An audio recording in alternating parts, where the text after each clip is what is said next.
You are listening to If These Woods Could Talk, a production of the Rhinelander District Library and part of the WXPR Community Podcast Project, an initiative to amplify community voices. More info can be found at wxpr.org. In this edition of If These Woods Could Talk, we hear from Mike Haney. Mike lives in Texas these days, but he spent a few formative years in Rhinelander.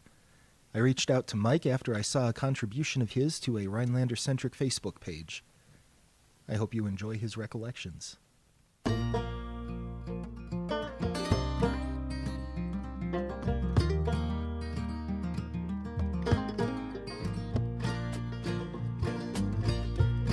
these words could talk, would you sit and listen to the tales of those who came before us in the virgin pines with the river glistening? Sit on back to friendlies, share some stories about butterflies, days gone by on the sunset hill of glory.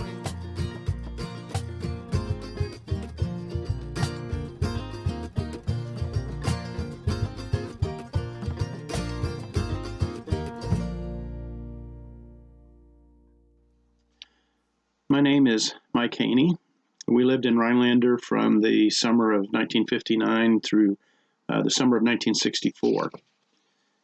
Our journey to Rhinelander really began in around 1950 when my maternal grandfather purchased a large piece of property on Long Lake near McNaughton, a little outside of Rhinelander.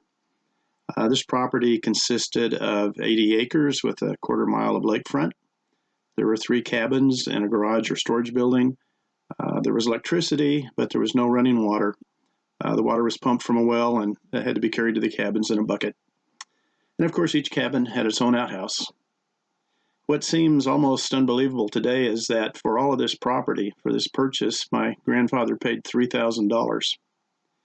Now, Grandpa was the pastor of the First Baptist Church in Fond du Lac, Wisconsin, and wasn't making a lot of money, and I've been told that there were times during those years when he had difficulty making the payments. But he did make the payments, and we had a wonderful place to vacation. My mother was originally from Fond du Lac. She and Dad met at Ottawa University in eastern Kansas. They got married, and Dad embarked on a career as a high school teacher and coach. And in the summer of 1959, we took a vacation. We left Topeka, Kansas, to visit my grandparents and their lake property. Well, we enjoyed the forests and the lakes, and Mom had always really wanted to come back to Wisconsin. It just so happened as while we were there visiting, Rhinelander Union High School was looking for someone to be their athletic director and head football, wrestling, and track coach. Well, Mom told Dad that he should apply. He did, and he was hired. So instead of vacationing in Rhinelander, we were now relocating. Those 5 years in Rhinelander were very significant years for me. They were years of transition. I transitioned from elementary school to junior high and being a teenager, and then I transitioned from junior high to senior high. So my memories of Rhinelander, most of them from those years, are those of a youth, kind of growing up, learning, experiencing new things. One of the first things I did after moving to Rhinelander was to get a library card. I loved reading and had already started building my own personal library. I really didn't need any additional incentive to visit the library other than my own joy and desire to read. However, Miss Ludwig, who was our 6th grade teacher at Curran Elementary, she required that we do written book reports.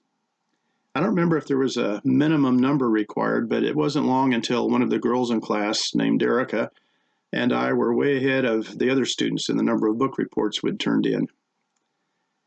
Well, it turned into a competition between the two of us to see who was going to read the most books before the end of the year. My dad even told me he'd give me $5 if I won. On the last day of school, Erica turned in a book report and beat me by 1 book. I guess to comfort me for my loss of $5, Erica baked me some cookies, and I thought that was nice, and it was a tasty consolation prize. I always had a good time at the library, searching the card catalog for a specific book or wandering around among the stacks to find an unexpected treasure to read. I did find one book which was a collection of science fiction short stories. It still contains a couple of my favorite stories, but one story in particular had a surprise ending. And it was a surprise ending that I wasn't happy with. I'm afraid I drove my mom crazy for a few days as I wandered around the house saying, I can't believe it. They gave him a sedative. I can't believe it. She was very relieved when I finally finished my period of mourning.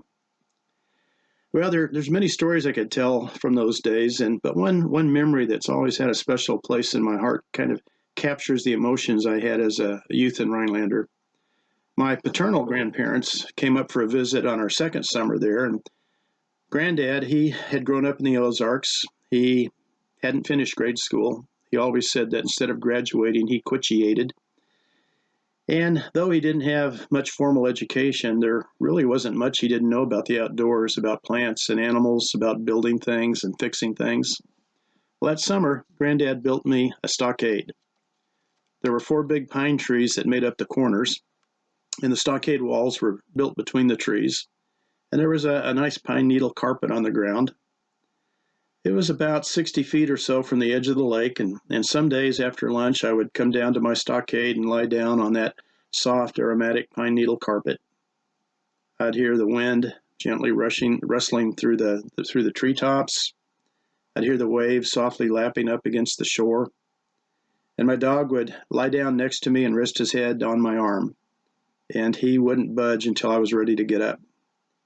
It's kind of hard to describe what I felt at that time. I was enveloped by a sense of great peace. I was perfectly content. From somewhere deep inside, there was a quiet joy radiated throughout my being. I thought the world was a wonderful place and that my life couldn't possibly get any better. Well, as I reflect back on those memories, I know that the world wasn't a perfect place. And I know that those times weren't perfect either.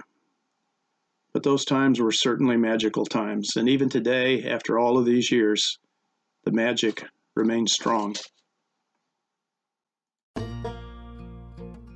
Thanks for listening to If These Woods Could Talk, a production of Rhinelander District Library and part of the WXPR Community Podcast Project, an initiative to amplify community voices.